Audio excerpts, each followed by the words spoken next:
achọm igbo gị ọnụ ụmụnne m. Ana m abala nnọọ gara aga 4 days ago, otu nwanne anyị nwaanyị akpọ m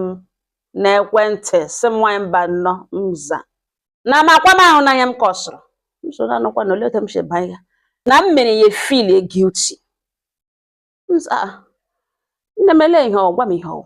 na ya ama ihe kpatara na ya jiri hụ vidio m ahụ. Enwere vidio m ochie vidio m ebe m so nwunye nwa ahụ nne dị anya dịka nne ṅụ na ya regret ihe kpatara eji hụ vidio ahụ that day. Si nọkwa nna oge nekwana ihe akụkọ mmadụ nọ ka m kọrọ kọọ ya ka ndị ọzọ were ṅomiri gwa m ihe mere nọ ogene ya asị m na akụkọ na ọ dị long mana ya ga-egbu ya na nkenke na nna amụrụ ya na village eshi na nna amụrụ ya nwere ihe mere mgbe nna ya dị ndụ. Ọ dị onye kindred ha obo nna ya na ọwa nna ya gburu diọkpara ya. Ndị obodo asị nna ya bịa ṅụ iyi, nna ya sị na ya wụ onye chọọchị na Chineke megidere ịṅụ iyi na enwe ihe ga-eme ka ya gaa n'ihu agbara ọbụla gaa ṅụ iyi na nna na eziokwu ya nwere wụ na ọwụ ya nwagburu nwa this man. Ihe niile oboko were na aka ya anọghị n'ime. Ndị obodo asọwash na gịnị ka ọ na-akọ bifo emere ndị ekwe ha amabulie nna ya ga kepawa ya n'oke osisi n'okpokoro ọja na ọ bụrụ na ha bịa n'ọkọtụbịa ele ya ọ dị ndụ na ha mara na aka ya dị ọcha, ma ọ bụrụkwa na ọ dịghị ndụ ha mara na aka ya adịghị ọcha. Ewere nna ya anọ ntara ga-ekepawa n'oke osisi. Mgbe ha nọ na-erutere na ọkọtụ edi abalị eriele nna ya na ha kere mpa ya kee gbụrụrụ n'ekiti kee weriri kee ya na ụta mpa ya tapara n'osisi ka ọ tapara anụ na-adọkarị skin ya taa ka ha ririe tagide nta nna ya tapụsecha ma eriri afọ ma anụ ya nwụọ. Eburu nna ya ga-elie n'okpokoro ọja. 6 years later eziokwu ote nwa ahụ shiri nwụ apụta wụrụ na ọwụhụ nna ya gburu nwa anụ. Ndị obodo bee that na ebe onye gburu nwa nọ nga no soro na-agbagharị soro na punish this man agadenwe n'okpokoro ọja dị afọ na a ga-eli ya na ndụ na the man agba ọsọ tinga n'ugbu a enwebụ onye village ha o anybody nọrọ nkọtọ that na lekwa ebe ọ nọ ọ ịmara ebe ọ nọ obodo a na-etunye nwebe etutere egwuchi ili eji eli ya na ndụ etuteghị ya the man agbafu. Ihe ndị obodo ha meziri wụ ga-bopụta mpa ya n'ime okpokoro ọja ebe eliri ya bụrụ wakpọkpọ bịa nyezie ya befitting burial. Obodo ji aka ha zọọ casket lie mpa ya lie ya with apology mee omenala niile rịọ si na ọha nwa ndị obodo si na ha ga-azụ ụmụnne ndị nke nwoke abụọ mana mmanya jụrụ ajụ na ha hapụrụ ya ụmụ ya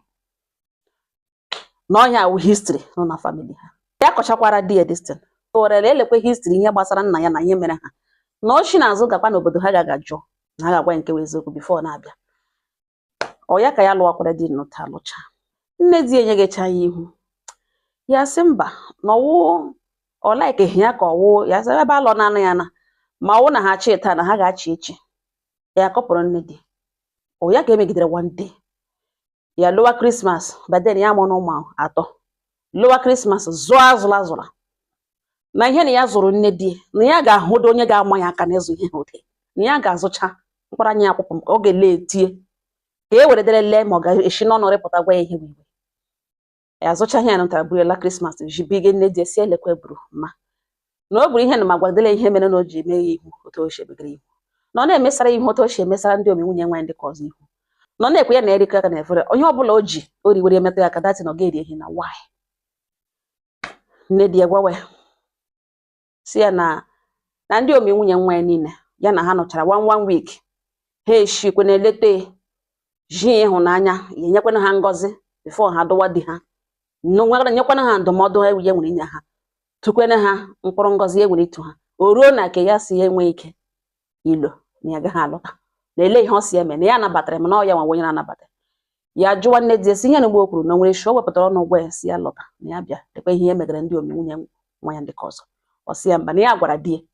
na ndị ka ọzọkwa na ọ dị ha ka ya gwa ka ọkwanụ di ha na-asa ha lụwe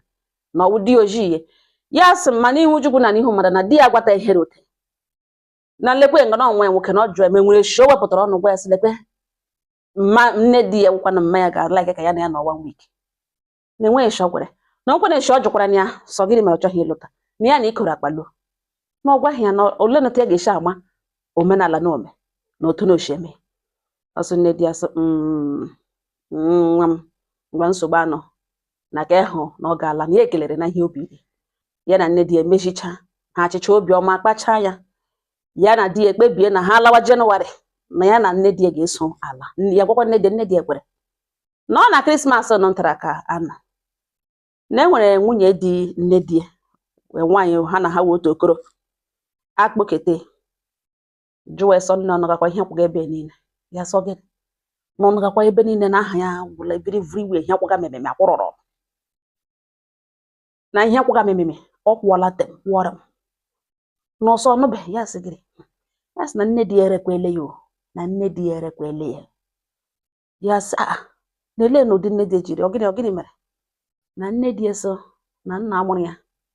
na o gbuchiri ụmụazị na o gburu ụmụazị 7 n'obodo ha. Ndị obodo amaburu ego kepawa ya n'okpokoro ime ọhịa na awa anụ mbụ riri anụ ya n'ime ọhịa na-ebutezi ego lie ọkpụkpụ ya n'ime ọhịa ebe ahụ na elighị nna ya ebe ekwesịrị ili nna ya na ya ama ihe ka nwa ya nwoke gara aga butere nwata chi na-ebere ezi bụ kọsụ na onye ndị obodo gara chụbaga n'ime okpokoro ọhịa anụmanụ eri anụ ya na nwa ka ga-ebi n'ụlọ na ihe eji na-agwa ya na ote nne di ekwuri na-enwekweghị n'usoro ụdị na ọ ga-eji achụfụ ya ọkwa ka ọ dịkwa kefụ ọsị ihe agba ya n'isi kpee ya amaghị otu esi ebido n'ibia bịa confront nne di ọbịa kwuo ihe abịa jewe ya so nne di erechagwene before ya bịa zụrụ ihe bịa kelee n'elu orere na village na ihe na-awụghị eziokwu na-awụghị otu o shiri ya werezi iwe gwa di ya na nne di ya ga-esozi ha ala. Di ya so why ya sị na ọ bụrụ na mma ya soro ha laa na ya larụ na ya ga-eburu ibu ya laa na ya hụbeghị dịka betrayal dị like this kemgbe ndụ ya ọ sị ebewe so di ya ma na steji ya na ọwụ steji ya ga-abịa kwuo enyi ha ya bugodo ụzọ gwa mma ya sị na ya don't worry na ha laa ije n'ugbo ha ga-ala na ha ga-eprepare bịa kpọrọ ya mma ya so oke ụtọ ọbụla ha kwutere ya na-ara nne di anya ihe n'afọ ihe ahụ eme ya sọdọ nne di ya na ya alawala ya na ọta ka esi banye na moto nne di emechaa kpọọ di ya na fon so na aka nwunye merekwara ihe ote enwe ihe mere na ya sị na ya zachara kọlụ from ụmụnna ya ihu ya echi ọgbanwe ya sị ụmụnne ya merekwana ị n'ugbo gwa ya ihe ga-eme iwu na nne di ya ghọta di ewe onye kọvagan ọ ya ka ha larutele na siti ebe ha bi na ha laruo na siti ebe a ha nọ tilinga n'ugbo na nne di ya abịabeghị n'ụlọ na di ya jụkọtala sọ gịnị wụ ihe mmanya mere ya sị na n'ọpọdụ ihe niile ya gwara ya na ihe niile ya si ya jụọ bifo na-abịa still ya wee onye ji eme karikachọ na kemgbe Jenụwarị ahụ tii na ya na ya kpọbe nne di ya na fon ma ofe ji ụtọ ọrụ di ya jụkọtala ya gwa ya na ike ọka adịghị ya na naanị ihe ya gwara ya wụ na mmanya bịa ba ya eburu akpa ya la and di ya hụrụ ya n'anya ọcha ọ gaghị like itere di ya for anything na nne di ya gbotoro n'ụlọ ugbu a na o ji ha ahụ na nwaanyị mba nnọọ na nwaanyị ya mere ihe dị ụta nụta akụkọ dị ụta ọ jụghị ya o busachara na vileji ha niile gba na mmadụ ole ka ya ga-aga ikili ya na vileji ha na mmadụ ole ka ya ga-aga ịkọrọ ihe mere n'otu ochi na nsogbu anọ na ọhịa asị ka ya gwa m na ọwụ na ya gaa m ntị n'olu ya gara ịga zụwara nne di ya ihe zụwa ọsụsụ isi mgbe ya na-eme ka ya eme ya obiọma. Ụmụnne m okwu ekwule kwucha m sị nne nwaanyị ọma asị gị nụta ihe ga-eme gị iwesịrị mmadụ iwe na ụdị iji werute iwe rute na o kwesịrị ka ị jụọ ajụ egbu mere eji egbu onye aka ya ga ọcha. Nwaanyị akụgara ndatịra ka o soro bịa lọta yes o soro bịa moto bịa obodo nọ bịa lụọ ya sị ị ga-ajụ nne di ka ị mara ihe ọ maara gbasara akụkọ ahụ. Ị gaghị anakwete nwaanyị onye outsider against nne di onye outsider kọrọ na akọrọ ị ga-ajụ nne di ọgọdọ ikpe ha onye ahụ ha ga-ejụ nne di si kwuru okwu ote ma ya gwa na nghọta o shiri nọpere ma ya kwurie ma ya ekwughie onye outsider agaghị agwa nsị na ekwukwele gị nakwete ka ịhụ okwu were bata n'ụlọ dị na act ịdị guilty ọ nne di nkọ the mother of the man gịnị abụọ share ga blood ọbara nwaanyị anọ n'ime unu erekọla ọ gwakọla ị gaghị apụta gị nọ na outside gị mechie ọnụ si na onye the woman sị nga hello nne ịdị guilty ịdịgidere guilty until gị jụọ nne di ya gọrọ na gwa ihe mere n'otu oshiri ya sị nwaanyị mba nọ nza akụkọ ahụ mere kama Joseph ọ tụrụ ashị ọ ndị gwara ọ kwesịghị ịjụ ọjọọ nwa ya nwoke because ya gwara di ya ihe niile nzi ahụ ịkọga nga ahụ never can tell ma hụta akụkọ shiri daa jụọ nne di gị akụkọ ahụ. Mgbe nwaanyị wegara iwe ịzụrụ ihe rịọ ya agwaghị ihe bụ iwe ya. Enwe mgbe ọ gwara na isi na famili jọrọ njọ. Ọ bụrụ na nne di gị nọrọ akụkọ ruo taa ya enye ya nsogbu, ọ ga-ekwu ya na ntị na nsogbu ga-adị ka ọ gaghị awụcha akụkọ ihe anyị kọga nga. Enwe nwaanyị nọpere na-aga like ka ekilie ya mara ihe mere n'otu o si eme. Ị gaghị akụ ya ihe. Ihe a na-ekwu okwu ya agadi nwaanyị. Ọ gwala gị exactly ihe bụ iwe ya. Gaga jụọ ya, and dịgidere gị to the recent gwakwa di ihe mmanya mere. Gị gbachi gị na mmanya agaghị abịa. Gị megide ihe anyị na-eme nga anọda nwanne ya ọzọ kpọrọ mmanya ekekwe ya ga ebe arịwa nwụọ. Ọ ga-edeturu ya. Ịhụnanya gị na-anwụ ma ọ bụrụ na anọchọghị ya. No matter otu o si ahụ gị n'anya taa, ị ga-enye news na mmanya nwụọla. Ka ọ gara ọ ga-eji mgbe aka ọ ga-eji ya ebe na ọ bụrụ na mmanya bịara ya lekọta otu o siri ya n'obi na mmanya gara dị ndụ taa. Ịhụnanya na-anwụ anwụ ma ọ bụrụ na abịakwa ya abịakwa. Ya sị m ka ya emekwa ihe m kwuru. Na di ya kwadaghị ịlụ ụlọ echi na enwere ụlọ di ya rụga na ya for that reason ya ga-eso di ya ala ka ya gadoro ga jụda ile ya jụọ na ya jụọ nne di ya ihe. M si ya nsogbu anọ ụmụnne m ya ka o si na village kpọọ m sị m nwaanyị mba anọ. M sị ka ito aha m si ụta adaga n'ọnụ ọrụkwa ka ya sị nwaanyị mba anọ. M chụwasịla ihe onwe ihe nwere gwa m ya ma ụlọ gịnị. Ya sị m na ụwa dị njọ o. Na mmakwana ya ajụọla nne di ihe nọ. Nne di na-agwa ya that na mmanya akụchara na ihe niile. Na mmanya kore ihe niile kore ya. Na mgbe emege ihe mmanya gara somewhere kpughige n'akwa n'ebe ebe. Ọ sị nne di ya jụọ sọ gịnị mege akwa na nwa ya ha bịara ịlụ nwa na ọwụchọ ka ha bịa lụrụ nwa ya iwe gị. Ya sị mba na ọ wote ndị obodo si gburu ya di ya na anọ ngalugbo ke nwa ya di. Ha egbucha anya bịazi ntụ kwazie ya ka eze. Nnọọ mma mụ ya jiri aka ya kporo nne di ihe n'ugbo. Gwa ya na ala ka ichetara ụmụ ya ọnwụ nna ha. Na nne di ya dị aware of ihe niile. Nọọ ndị obodo gburu di aja ha kwa ha bịa kwa ha kwa eme omenala rịọwa. Na ihe ga-ewe arụ. Ya ghara wana ya dị aware. Kama na nne ya sị na ọ na-ha na-ala ka ichetara ụmụ ya ọnwụ nna ha. Nọ ihe mere na ya ekwuritebede ka okotokwu nri na ihe ka na ọwa arụ. Ya hụta na nne di ji dị full fact ote ihe shiri. Ya jụwazie nne di ese lekwana ote nwaanyị a shiri mana ya sị hapụ anọ ọjọọ ọ bịara bịa ikore. Na ya hụkwa ihe dada gara ime ihe isi na enwekwara ụmụ ya nọga na nna nwa na-agburu nwa nwanne nwoke. Anọrọ ngasị ya bịa ṅụọ iyi ya sọ na aṅụga ha ebupụ okpokpoto. Nne di agwa ya sọ otu o shiri mewo. N'obodo ka hụ na obi fere ha azụ. N'ọzi nne di ekewaziri the woman sị otu o shiri mee.